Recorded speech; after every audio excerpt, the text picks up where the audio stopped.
So I kind of showcased my inability to count at the top of last episode. That was not the seventh episode. That was the eighth episode. I forgot that when you have 8, 9, 10, that means you actually have 3 left. I had it wrong. So apologies. That was the eighth episode. And we are now on our ninth episode of the Architects of Prosperity, the penultimate episode. Over the last 8 episodes, we have watched the architects of the 19th century build the modern world. We watched them conquer physical geography with millions of miles of steel railroad track.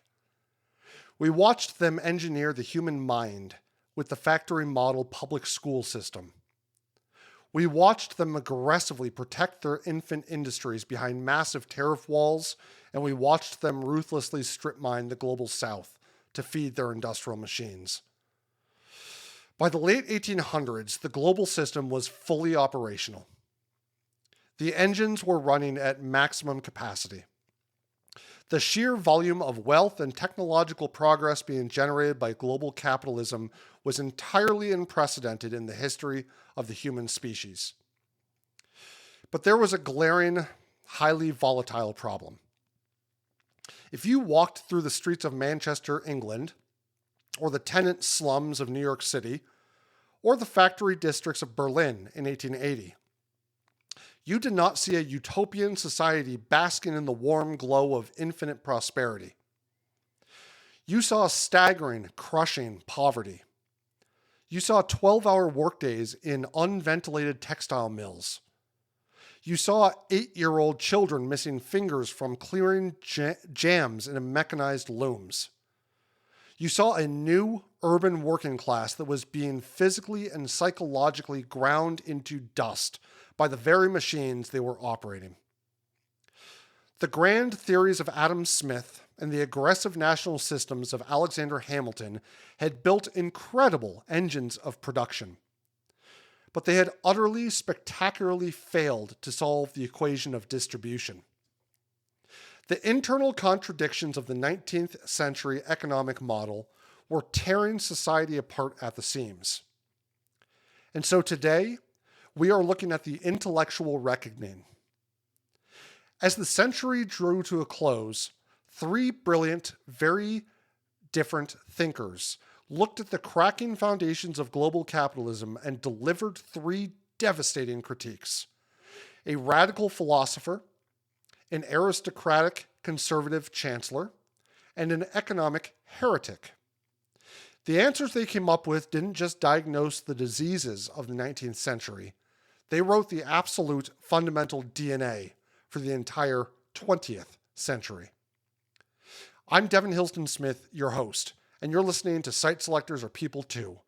This is episode 9 of the Architects of Prosperity, the Intellectual Reckoning. Let's get to work.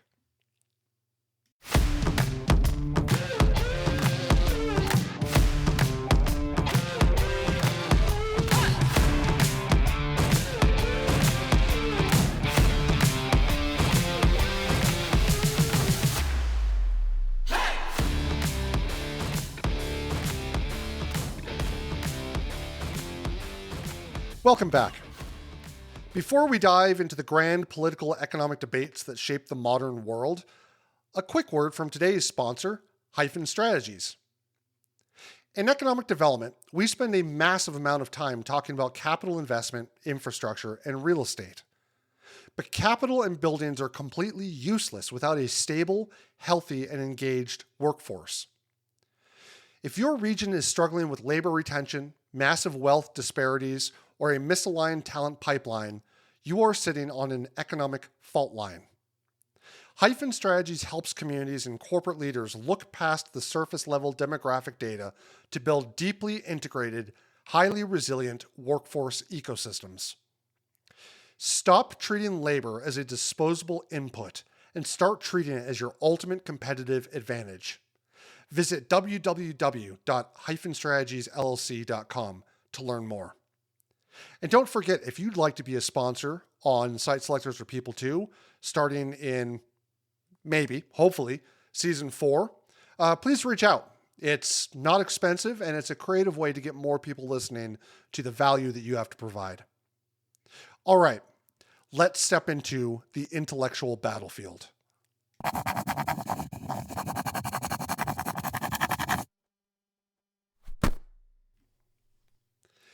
If you want to understand the modern world, you have to start with the man who looked at the towering smokestacks of the Industrial Revolution and saw a system that was fundamentally, mathematically doomed to destroy itself. Karl Marx was a German philosopher, an economist, a journalist, and a revolutionary.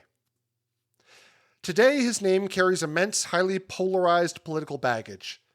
But if you want to understand the history of economic development, you have to strip away the 20th century Cold War rhetoric. You have to travel back to the mid-1800s, look at Marx purely as an economic analyst, and examine the highly structured, almost clinical critique of capitalism that he dropped onto the global establishment like an intellectual bomb. To understand Marx's critique, you have to understand his data source. Marx wasn't just guessing about factory conditions from the reading room of the British Museum. His closest friend and collaborator was a man named Friedrich Engels. Engels was not a poor laborer. He was a wealthy son of a German textile manufacturer. In the 1840s, Engels' father sent him to Manchester, England, to help manage the family's massive cotton mill. When Engels arrived, he was horrified by what he saw. He meticulously documented the disease, the malnutrition, and the horrific mortality rates of the factory workers, publishing a bombshell book called The Condition of the Working Class in England.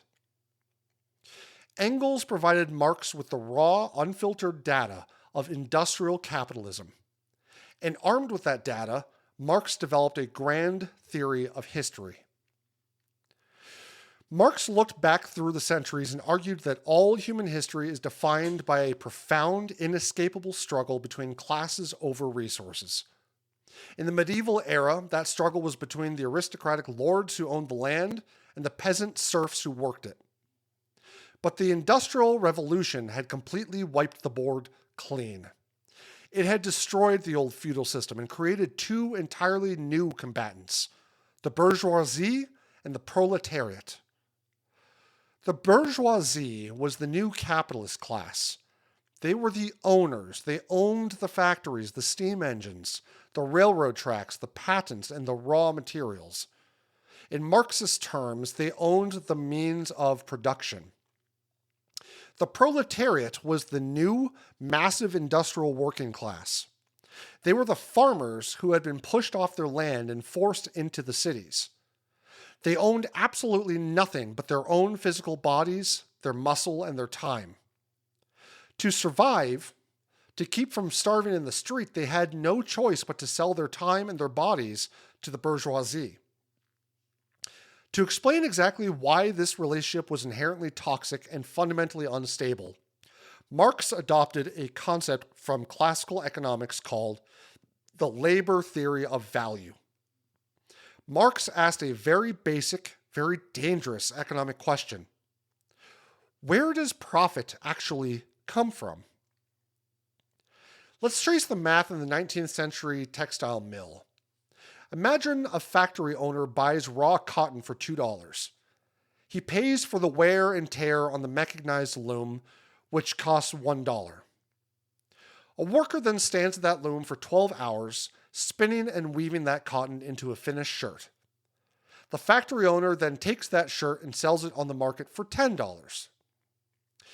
So you started with $3 of inputs, and you ended up with a $10 product. Where did that $7 of newly created value come from? The capitalist didn't physically create it. The capitalist was sitting in an office or a gentleman's club in London. The machine didn't magically conjure it. The machine is just dead metal. Marx argued that the new value was created entirely by the physical labor, the sweat, and the time of the human worker who operated the machine. But here is the structural catch. The capitalist does not pay the worker the full value of the shirt they just created. If the worker generates $7 of new value, the capitalist pays the worker $2 in wages, just the bare minimum required to buy enough bread to stay alive and come back to work the next morning. The capitalist then pockets the remaining $5 as pure profit. Marx had a specific term for this. He called it the extraction of surplus value. In Marx's deeply analytical view, profit was not a righteous reward for the capitalists' clever risk-taking or their brilliant innovation or their investment capital. Profit was, mathematically speaking, theft. It was the measurable difference between the true value a worker actually produced with their hands and the artificially low wage they were forced to accept under the threat of starvation. The entire capitalist system, therefore, was built on the mechanical, continuous exploitation of the proletariat. And because of this underlying dynamic, Marx made a bold, chilling prediction. He argued that capitalism was a snake destined to eat its own tail. The system was driven by a remorseless, insatiable pursuit of profit. It had no off switch. Capitalists are locked in a brutal competition with one another. To stay ahead of their rivals and produce goods cheaper and faster, a factory owner has to constantly invest in newer, better, faster machines. But Marx pointed out a fatal mathematical flaw in this strategy, which he called the falling rate of profit. Remember, according to Marx, profit only comes from extracting surplus value from living, breathing human workers. You cannot extract surplus value from a machine. A machine only transfers its existing value into the product as it wears down. So as a capitalist buys more and more advanced machines and fires more and more human workers because machines are so efficient, the actual source of their profit, the living human labor, shrinks as a percentage of their total investment. Therefore, Marx argued, the overall rate of profit must mathematically fall over time. And what happens when a capitalist sees their profit margins shrinking? They panic. To maintain their margins and survive, the owners are forced to squeeze their remaining workers even harder. They slash wages. They speed up the assembly lines to a dangerous pace. They extend the working day from 12 hours to 14 hours. They replace adult men with cheaper women and children. And to ensure the workers can't demand higher wages, the system intentionally maintains a massive pool of unemployed, desperate people, what Marx called the reserve army of labor, waiting outside the factory gates, ready to take the job of anyone who complains. Marx predicted that this doom loop would inevitably produce an era of crushing poverty and endemic misery for the vast majority of the human population. He believed capitalism was inherently, structurally unstable. It would suffer from massive repeated crises of overproduction, where factories produced millions of goods, but the worker were paid so little that they couldn't afford to buy them, causing the entire economy to crash. Marx declared that eventually the pressure would build to an absolute breaking point. The working class would realize they vastly outnumbered the owners. The system would be, in his words, swept away in a paroxysm of social and political upheaval. The workers would violently rise up, seize the factories, seize the railroads, and take total ownership of the means of production. Now, Marx spent thousands of pages critiquing capitalism, but he was actually notoriously vague on what the alternative would look like after the revolution. It was his followers who eventually codified his ideas into the socialist mode of production. This alternative model called for the total abolition of private prosperity and property. It called for the end of commodity production, meaning things would no longer be built just to be sold for profit on an open market. Instead, it demanded the introduction of massive, conscious, centralized economic planning, where the state would direct factories to produce goods strictly for human use and social need. Karl Marx essentially lit a fuse under the 19th century. He gave the suffering, desperate, illiterate working classes of the world an intellectual framework. He told them their misery was not an unavoidable God or act of God, and it was not a natural law of the universe. It was an engineered system. And engineered systems could be overthrown. And that realization terrified the global ruling class to their absolute core. We'll be right back.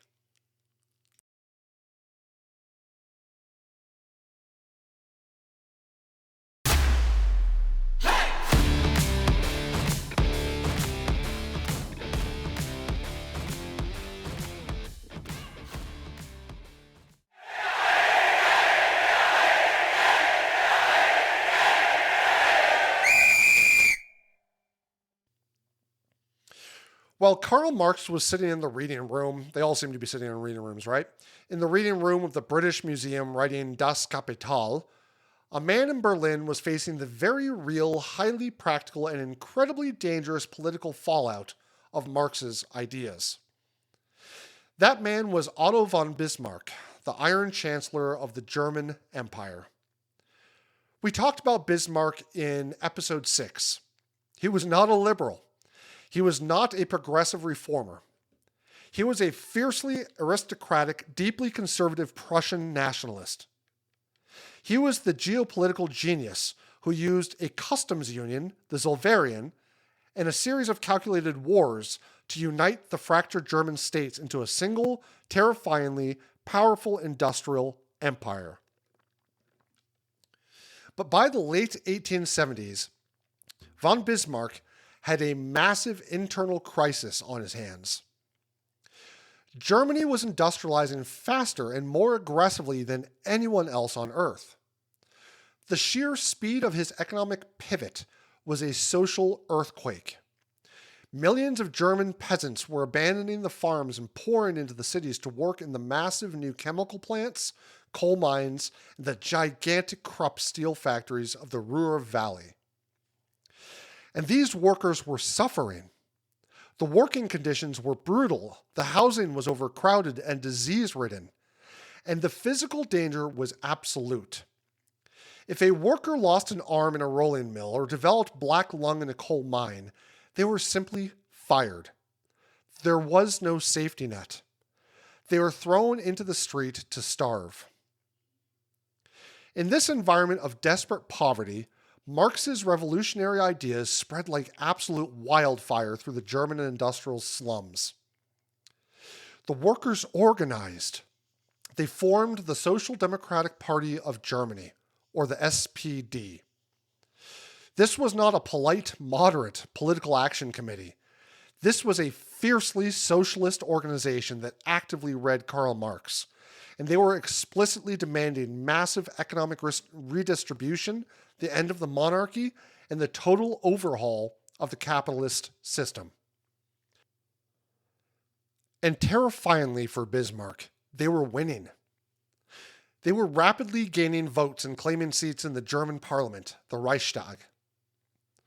Bismarck looked at the rising red tide of the SPD and was absolutely terrified.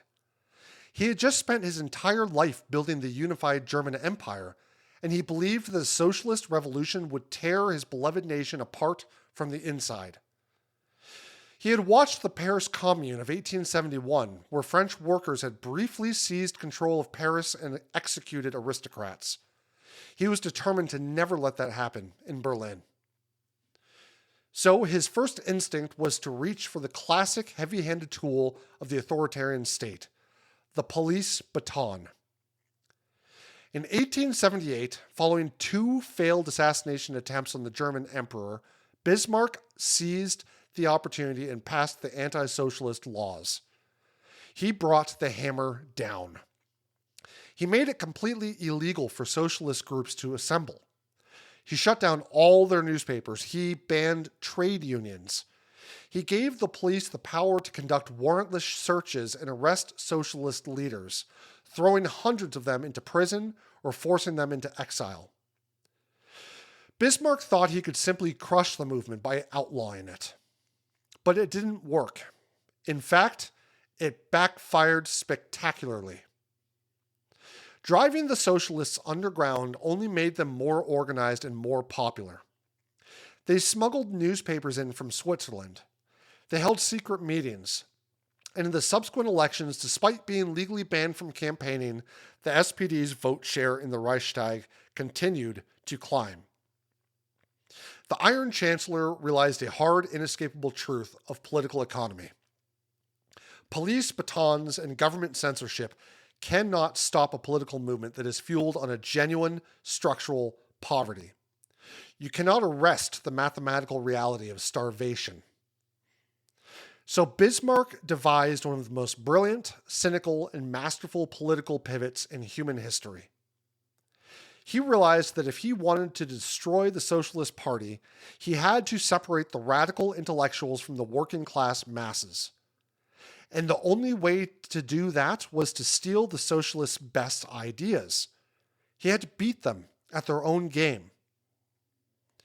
Between 1883 and 1889, Otto von Bismarck, the arch-conservative aristocratic Iron Chancellor, invented the world's very first modern welfare state. He rammed a series of groundbreaking, completely unprecedented laws through the German parliament. He fundamentally rewrote the social contract between the citizen and the state. First came the health insurance law of 1883. Before this, if a factory worker got sick with cholera or broke their leg, they lost their wages and couldn't afford a doctor. Bismarck's law created a mandatory state-sponsored health insurance system for all industrial laborers. It provided medical care and, crucially, paid sick leave. It was funded by mandatory contributions. The workers paid two-thirds of the premium, and the employers were legally forced to pay the remaining one-third. Second came the Accident Insurance Law of 1884. This law essentially invented modern workers' compensation, and it was a radical departure from 19th century liability law. Before 1884, if a massive steel press crushed a worker's hand, this legal system usually blamed the worker for being careless. To get any money, the penniless worker had to sue the millionaire factory owner in court and prove negligence, an impossible task. Bismarck's law completely shifted the burden of risk. He created a system where employers were required to contribute to a mutual insurance fund. If a worker was injured on the job, they didn't have to sue. They automatically received medical treatment and a state pension covering up to two-thirds of their regular wages. The cost of human injury was finally baked into the cost of doing business. And finally came the Old Age and Disability Insurance Law of 1889. Before 1889, the concept of retirement literally did not exist for the working class. You worked until your body physically gave out, and then you relied on charity, your children, or you died of exposure. Bismarck created the world's first state-run pension system. He decreed that when a worker reached the age of 70, or if they become permanently disabled and unable to work, the state would provide a basic guaranteed financial safety net. Now, we have to be absolutely clear about something. When we look back at these laws today, they sound incredibly progressive, but Bismarck did not do this out of the kindness of his own heart. This was not a sudden burst of humanitarian benevolence or a sudden conversion to Marxism. It was a cold, highly calculated act of social engineering. Bismarck's motivations were explicitly twofold. First, his motivation was entirely political. He wanted to stave off calls for more radical, violent socialist alternatives. He viewed these welfare programs as a highly effective form of state bribery. He famously wrote that his goal was to bribe the working classes, or if you like, to win them over, to the state. He figured that if the government provided the workers with a baseline level of health and security, and if the workers knew their old age pension was directly tied to the survival of the German government, they would abandon the radical revolutionaries. They would become deeply, fiercely loyal to the conservative German Empire. He wanted to make them stakeholders in the status quo. Secondly, his motivation was purely economic and military. Bismarck understood the mechanics of power better than anyone. He knew that the German Empire could not dominate global manufacturing, and it certainly could not field the largest, most effective army in Europe if its population was sick, starving, and maimed. He wanted to promote the baseline well-being of the workers specifically to keep the massive German industrial economy operating at maximum efficiency. You cannot run a precision chemical plant with a labor force that is constantly collapsing from tuberculosis. You cannot conquer Europe with a generation of young men whose bodies have been broken by child labor and malnutrition. To Bismarck, taking care of the workers was simply basic necessary maintenance on the machinery of the state. His conservative capitalist allies in the Reichstag were absolutely furious. They accused Bismarck of betraying his own class. The classical liberals and the wealthy factory owners screamed that passing mandatory health insurance and employer-funded pensions was a socialist plot. They argued it would destroy the free market, bankrupt German industry, and make their exports uncompetitive on the global stage. But Bismarck refused to back down. He stood up in the Reichstag, stared down his conservative critics, and delivered a retort that completely redefined the role of government. He said, "Call it socialism or whatever you like, it is the same to me." He argued that the state was not just a night watchman whose only job was to protect private property. He introduced a philosophy of practical Christianity, or state socialism. He argued that the state had a moral and practical obligation to ensure the survival of its poorest citizens. Bismarck didn't care about ideological purity. He cared about the survival and the supremacy of the German nation. He proved that the state could aggressively intervene in the economy, distribute wealth, and protect the vulnerable, not to destroy capitalism, but to actively save capitalism from its own worst excesses. He created the third way, a highly pragmatic structural compromise between the brutal, unrestrained, laissez-faire economics of the British and violent revolutionary communism of Karl Marx. And his gamble worked. The German welfare state created one of the most loyal, highly disciplined, and fiercely productive workforces in human history. It solidified German economic dominance leading up to the First World War. We'll be right back.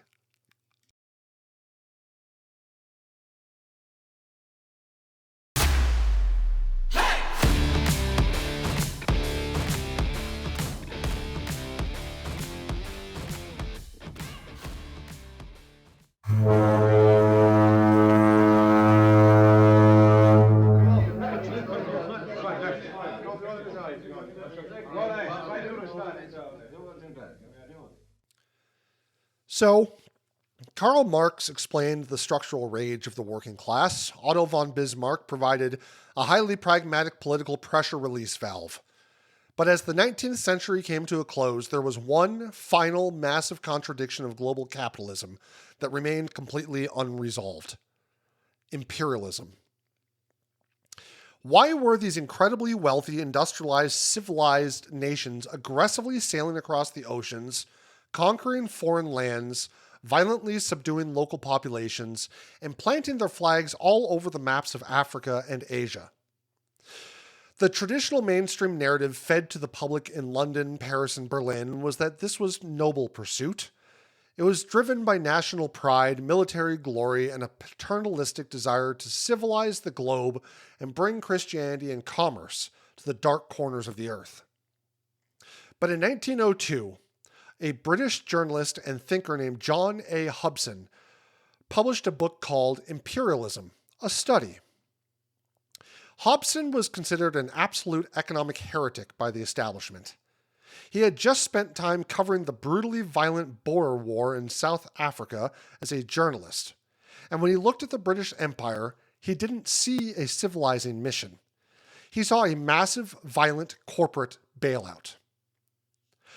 Hobson's book delivered a devastating, purely structural critique of the colonial model. He didn't look at imperialism as a political or military strategy. He looked at it as a mechanical failure of the domestic economy.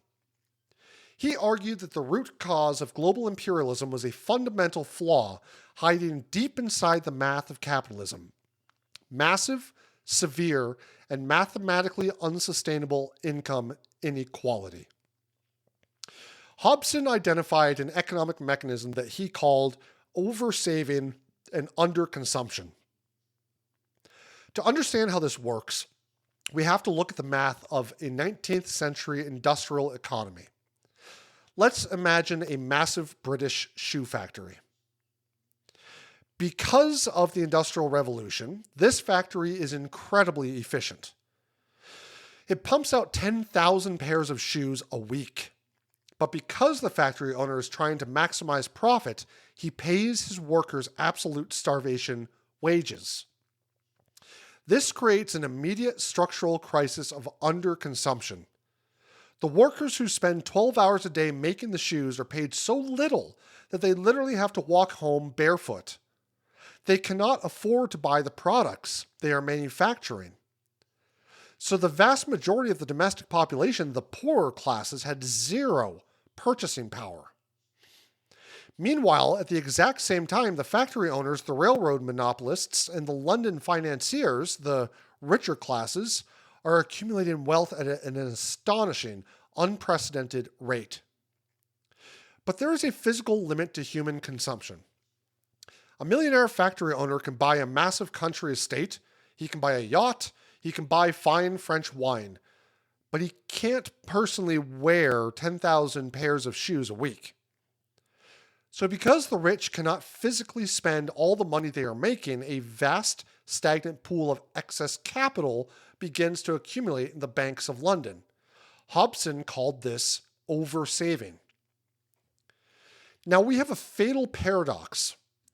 The industrial machine is pumping out millions of manufactured goods, but the domestic population can't afford to buy them. The rich have millions in excess capital sitting in banks, but they can't invest it into building new shoe factories in England because nobody in England can afford to buy the shoes from the factories that already exist. Hobson pointed out the terrifying result. This vast pool of saved capital cannot find lucrative, profitable investment opportunities at home. The domestic market is effectively dead. Therefore, the pressure of this massive amount of excess capital seeking a profitable return becomes immense. Capital is like water behind a dam. It has to go somewhere. It must find external fields of investment. According to John A. Hobson, it is the exact structural root of imperialism. Highly organized, incredibly wealthy selectional interests, meaning capitalist cliques, investment banks, arms manufacturers, and massive mining corporations, began exerting severe pressure on the state. They needed new markets. They demand that the British government send the Royal Navy to annex fresh tracts of territory in Africa and Asia. Why? So they can dump their excess manufactured goods on captive colonial populations, and so they can invest their massive pools of excess capital into building new foreign railroads, digging new foreign domestic mines, and extracting new foreign resources where the rate of return is artificially high. Hobson argued forcefully that the massive colonial expansion was absolutely not in the national interest of the British public. Think about the math. It cost the everyday British taxpayer an absolute fortune in military spending, naval ships, and soldiers' lives to secure, conquer, and defend these colonies. The working class paid the price in blood and taxes, but the massive profits generated by those colonial investments went exclusively to a tiny elite fraction of capitalist cliques in London. But this raises a massive psychological question. How did these wealthy cliques convince the poor working class public to support these expensive, bloody foreign wars that completely betrayed their own economic interests?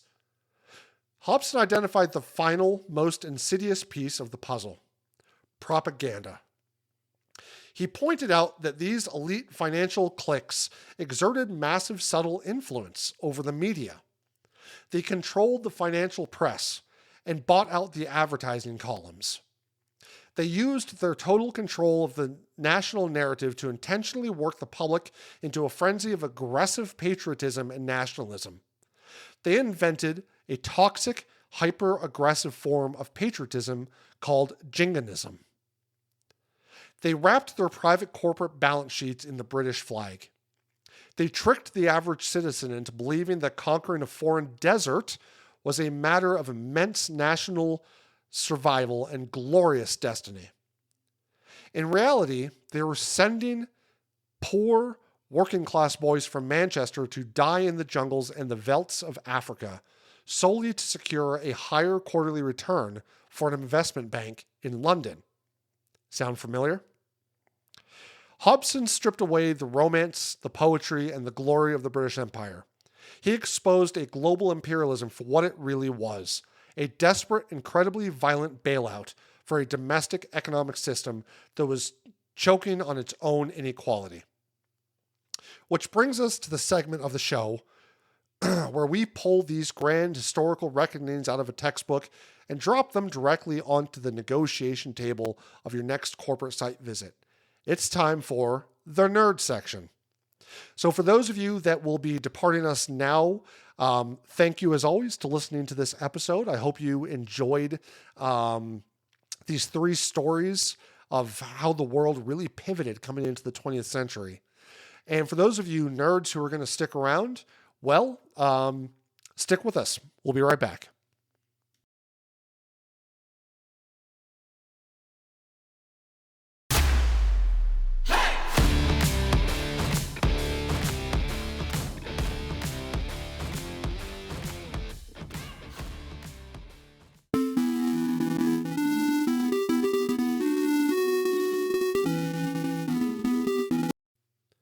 All right, let's get into the deep mechanics of why this history matters to us right now.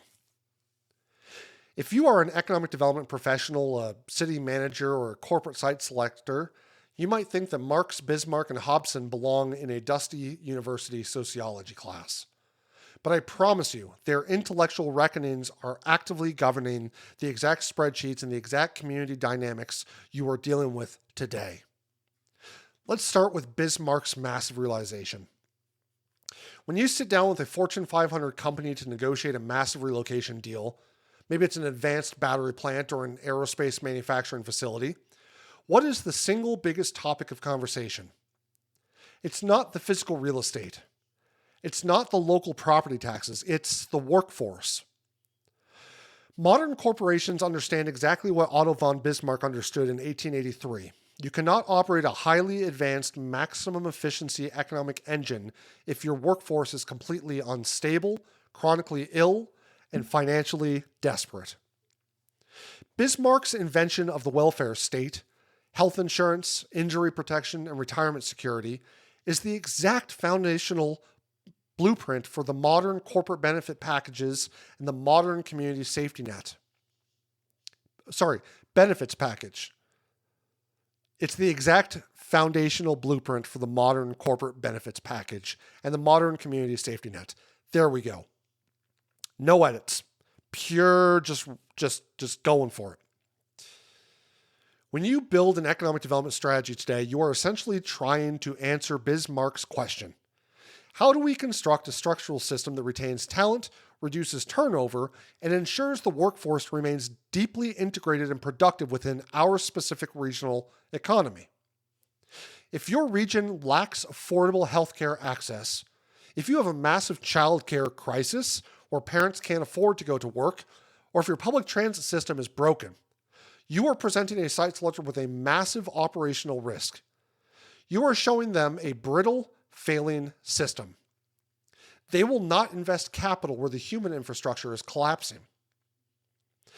Now let's look at the sheer genius of John A. Hobson. Hobson's diagnosis of underconsumption is perhaps the most critical macroeconomic concept for local economic developers to deeply internalize. For decades, the standard playbook in economic development was a race to the bottom. Communities would try to lure corporations by saying, "Come to our county. We have no unions, no regulations, and our workers will accept the absolute lowest wages in the country." But Hobson's theory mathematically proves why that low-wage strategy is economic suicide for a company and a community.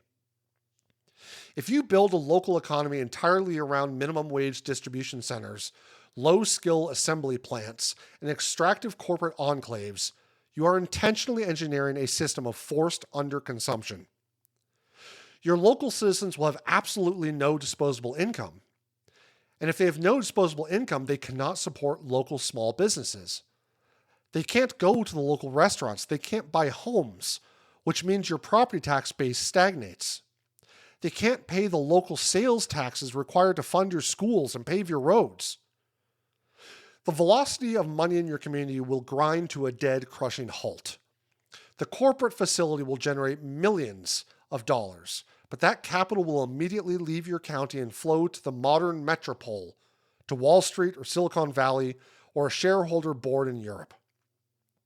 Hobson's critique is the exact reason why modern economic development must focus aggressively on high-wage job growth, creation, supply chain integration, and continuous workforce upskilling.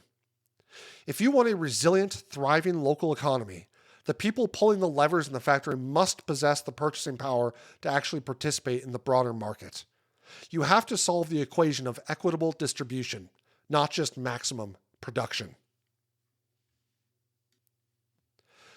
The 19th century was an era of unprecedented physical construction.